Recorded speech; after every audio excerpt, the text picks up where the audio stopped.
Hello, Canon Anita. It is good to sit down with you today to spend some time talking about the sin of racism and how racism has come across our paths and how we share some commonalities in the way we see the church and the world around us. Well, and because we believe that we don't have to be stuck. Not only we do not have to stay stuck, but we have the ability to help others reflect the light and love of Christ in the church, in Arizona, in a way that becomes a magnet for others that want to do the same thing. Yeah. And as you have said to me, have those courageous conversations. Yeah. I just think that's awesome. Courageous conversations in a way that allows us to be brave and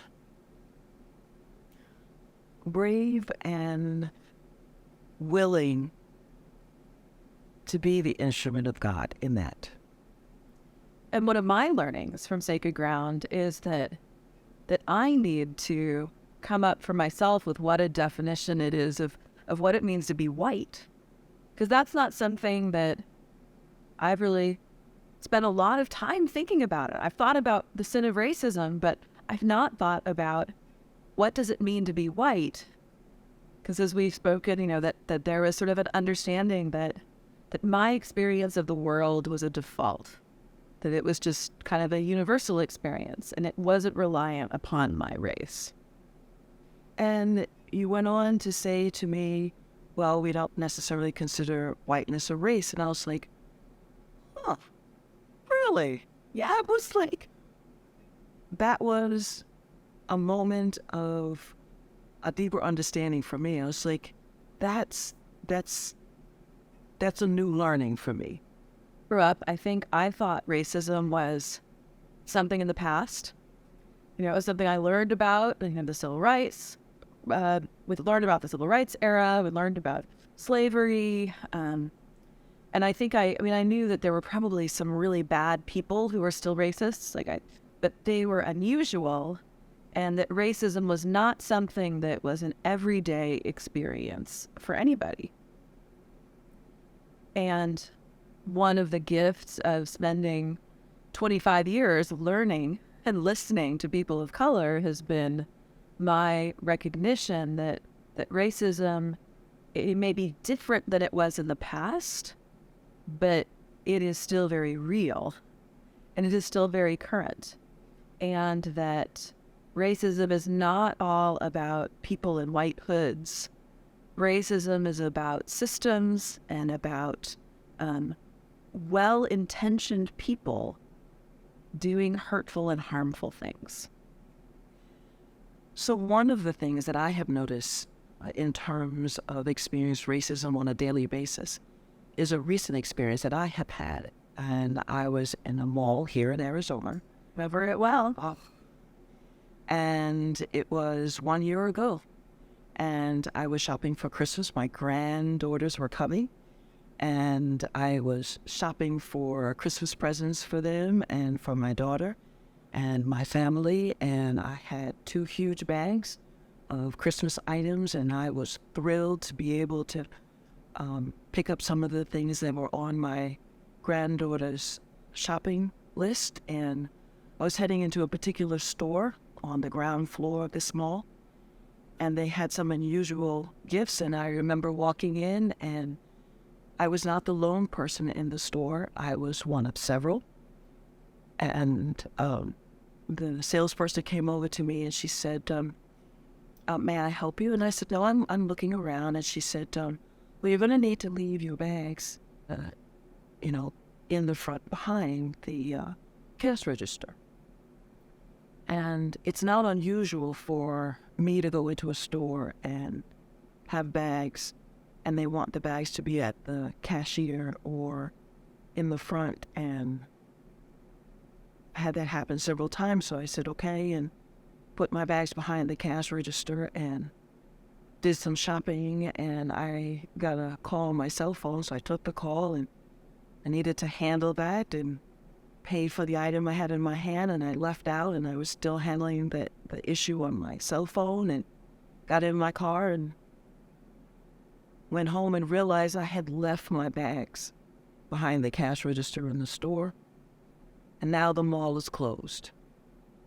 I left several messages on the voicemail and called into work, called you all and said I need to stop by the mall and pick up my packages. And when I got to the store, it was not the same salesperson. I walked over to it and I said, "Those are my bags." And she says, "Well, do you have receipts for this?" And I was like, "What? Do you have receipts for all of these items?" And they were, I guess she felt a little pricey for me. And it just so happens I had my same bag. And I was like, yes. And I got angry. I got angry that I had to prove that the items in the bag were mine, that were kept behind the cash register, and I had my receipts, and I got my items. I came to work, and you noticed that I was pretty shook up. And I can still feel shook up now, even sharing with you. And when I shared with you what happened, he said to me, "I don't have to put my bags behind the cash register." And I looked at you and I was like, "You don't have like to?" Like I was speaking out of my ears, yeah. Yes, and I was like, "You don't have to put your bags behind the cash register." I have never been asked in a store, except since I was a teenager, to put my bags behind the cash register. Like, that's just not something that happens to me. It happened to my mom. It happens to me. It's happened to my daughter. It's happened to my son.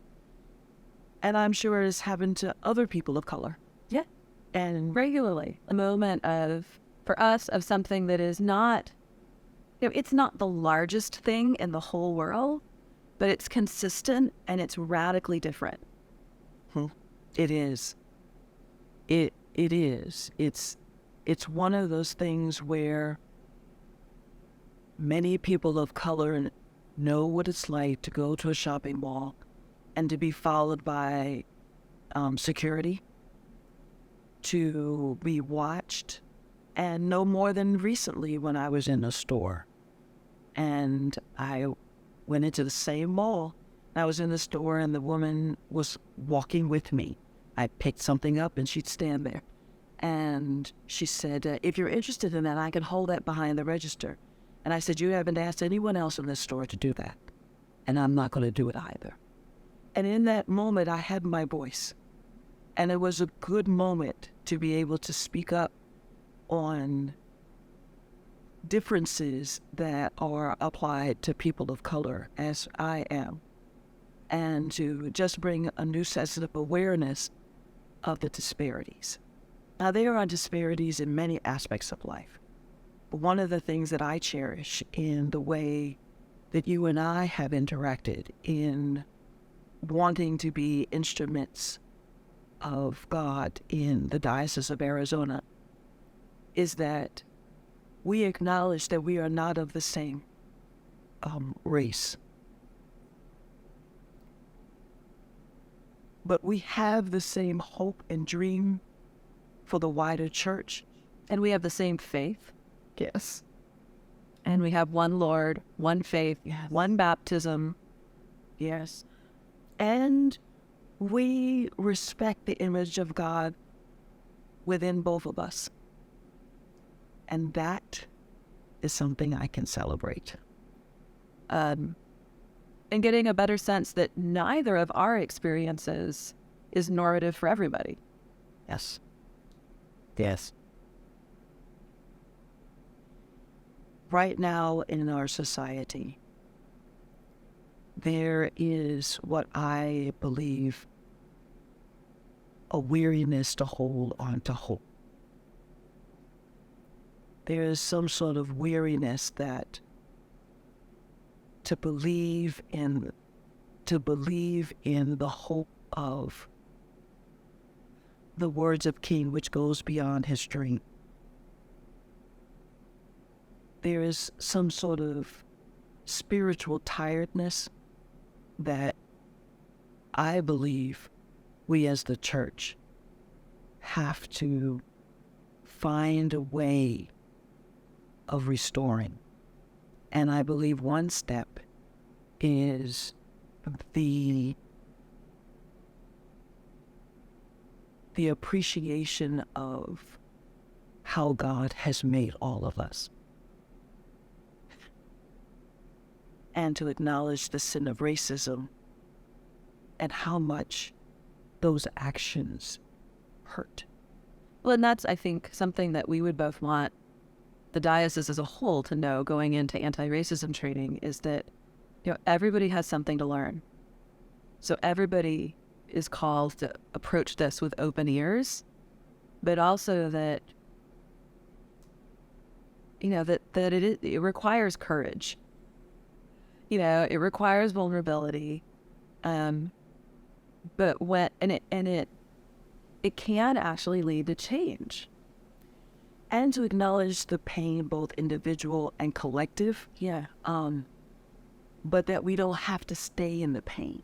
Yeah. We have the ability to move out of it. And I am appreciative of our authentic conversations that you and I have had, knowing that we don't have to stay stuck. Yeah. Yeah. Yeah. Yeah. That we can get unstuck. And that is, what this training is all about. It is about unsticking us so that we could be better witnesses of Jesus Christ in the world and of God's love for all people and of the inherent worth and dignity of all people. And that's why the work of the Anti-Racism Committee and this training is so important, and why I think we're both so grateful to everybody who has put in the time and effort and struggle to get us to this point. And how excited I am with you on the opportunity for this diocese to embrace the anti-racism training, and then to be able to be reflective and then to reflect the light of Christ. Yeah. Well, to understand that this isn't the end. We aren't going to solve racism by having one training. But we can go on the way. This is a step on the way. And we're going to keep putting one foot in front of the other and keep going, keep walking, keep marching. Keep walking, keep reflecting, keep moving forward, and then being voices for change that is beneficial for all races and all people. Yeah. Yeah. Amen. Amen.